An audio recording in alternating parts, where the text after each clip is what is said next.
I wanted to wait until I felt more confident before doing this video, because you gotta be confident before talking about self-confidence, right? But I think that's exactly the trap. And you'll understand why I'm saying it. I'm not gonna share with you guys a secret of how to get more confident. Just do this and that so we get more confident, right? But I'm just gonna share with you what I realized, what I found out by analyzing myself, by observing myself, you know what I'm saying? The moments I'm more confident and the moments I'm not. So let's start with the basics. What self-confidence really is. When we're talking about self-confidence, are we talking about getting into a room, bombing your chest or something like that? I don't think so. So self-confidence simply means trusting yourself, like the way you trust someone else, I have confidence in God, so I trust God. I have confidence in my family, so I trust my family, right? Now, let me give you an example to make it clear. Just imagine you have a friend and he promised you to come to your place like tomorrow evening, right? And when tomorrow arrives, he didn't show up, he didn't come. You called him and he was like, I'm sorry, bro, I forgot, right? And you say it's okay. But the problem is that he did the same thing twice. He did it again. You say it's okay. And then for the third time, you ask him to lend you something, maybe some money and some stuff, I don't know. He accepted, he said yes. But when it's time, he didn't show up. Now the question is, will you still trust this guy when he promises you something again? Probably not, because he has shown you over time that he's not reliable. He has shown you that you can't rely on him. And that's exactly what happens with ourselves, because we don't realize it, but our brain is watching every single day. When you tell yourself, I'm gonna hit the gym, and you don't. I'm gonna read that book, and you don't. I'm gonna wake up at 5 a.m. tomorrow, and you don't. We don't realize it, but our brain is watching every single decision, every single day. And you are showing to your brain that your words don't have so much value. So after all these broken promises, your brain will be like, why would I trust you again? What makes me think that it's gonna be different this time after all those broken promises? That's how self-confidence disappears. Your brain doesn't trust you anymore. It doesn't happen overnight, but it happens little by little, promise after promise, excuse after excuse. And one of my favorite pastors says something like, if your today is not an answer of yesterday's prayer, it will be difficult for you to pray for tomorrow. That means even God has to prove you that you can rely on him. He has to prove you that he is reliable, right?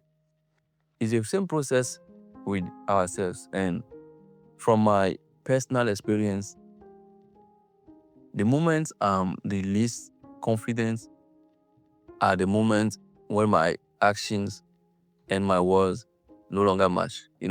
If I say this and I do that, I make excuses.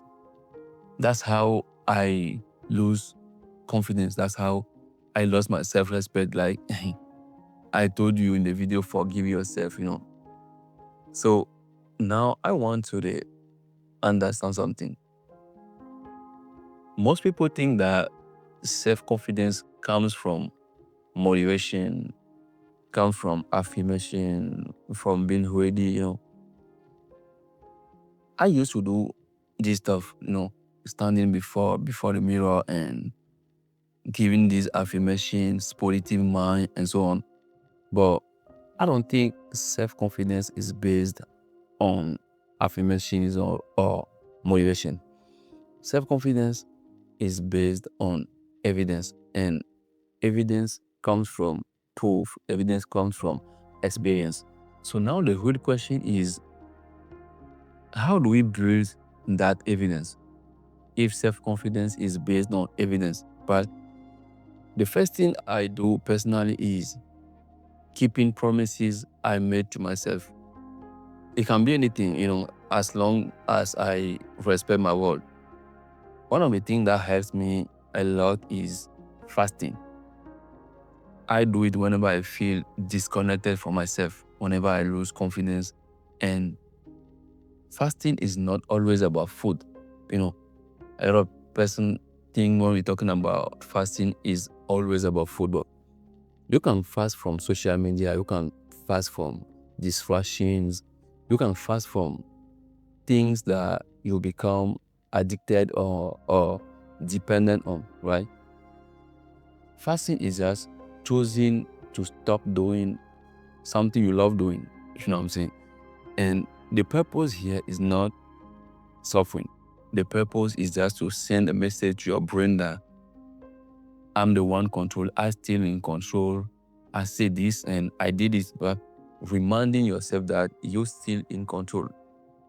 Right now, for example, the only one social media that I have is YouTube. No Instagram, no TikTok, no Snapchat. And a lot of us got addicted to scrolling, and quitting that is not easy. But that's exactly why it works.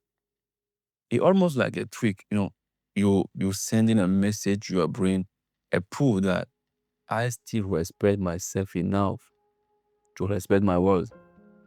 And especially when it's difficult. Because anybody can do easy things, right? And the second thing that helped me a lot is doing things that make me proud of myself. And this one is huge, guys, because confidence doesn't come from comfort. Confidence comes from evidence. And evidence comes from doing things or doing hard things, things that make you look at yourself and say, damn, I actually did it. Think about it like this. Imagine there is something you need to say to someone, something uncomfortable, and you have two choices. You can send a text and avoid their reaction, right? Or you could look at them face to face, eyes in eyes, and say it. So you face their reaction, in the same words, the same situation, but which version of you will you respect more after? That's the point. I think in this process, the end doesn't determine the means. The means are more important than the ends. Always choose the harder way when it's necessary, so that you could be proud of yourself. For me, for example, is this YouTube channel.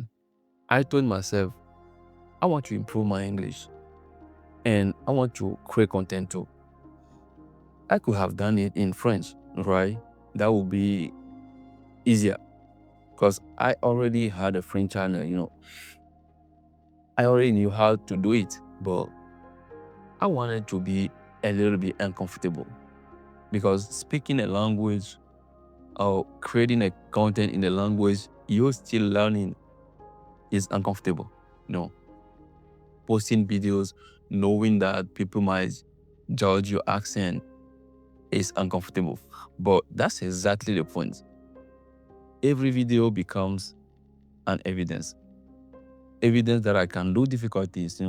And even this video, I was like, I need more time. I need more time. I need to feel more confident before doing this video, because I'm going to talk about self-confidence. You can't be less confident and talk about self-confidence. You know what I mean? So I was like, I need some time. But that's exactly the trap, because if I wait until I feel more confident. It becomes comfortable, right? And when it's comfortable, it's easy, But doing it now when it's difficult, that's exactly what breeds the confidence. And that's the thing about evidence. It stays. Every video I post stays. Motivation comes and goes. Some days you feel it, some days don't. But evidence will always be there. If you went to the gym like 200 times, that's evidence.